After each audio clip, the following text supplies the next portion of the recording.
Yung Ngayon, barrel. pwede mo ngayon na ikulong muna, saka mo bigyan ng due Sino na process. pakulong na korap? Ni Duterte. Ang dami. De Lima, Anda- napalaya, acquitted. Alam mo ba na maraming cabinet members na Conspicuous. sinipa siya? Hindi nasipa, Nasipa, hindi hindi napakulong. napakulong. Hindi napakulong. Oh, Hindi napakulong. pero tinanggal, hindi kagaya Greco ngayon. Bellica, Oh. walang kinasuhan.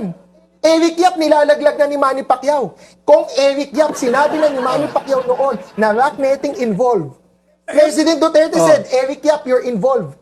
Kasi Pero hindi pinapakailaman mo, nakasuhan. district engineer ha, itong pinag-uusapan natin ngayon, nasabi na yan ni President Duterte. Duterte, Alam mo, Walang ang napakulong. kagandahan kay Duterte, Sino napakulong? yung ano lang, may marinig lang na kurap ka. Whiff Oh. of corruption. Oo, tatanggalin ka kagad. Wala na, anong ebidensya? Wala na yan, matagal pa yan eh. Pero- Bago ka makulong. Tanggal ka na, ayaw ko na sa'yo dahil dapat wala akong marinig Pero yung sa'yo. pananagutan attorney, nawala na. Pero the fact that sinipa ka, napahiya ka sa palagay ko. Pero sana, Trabaho na ng iba yon. Yung mga gusto mo mag-file, kung meron ka ebidensya, file mo. Pero Attorney Sal, ang pangako ni President, huling Ayun lang, tatanggalin ka lang sa pwesto sa panahon ni Duterte, lusot ka na.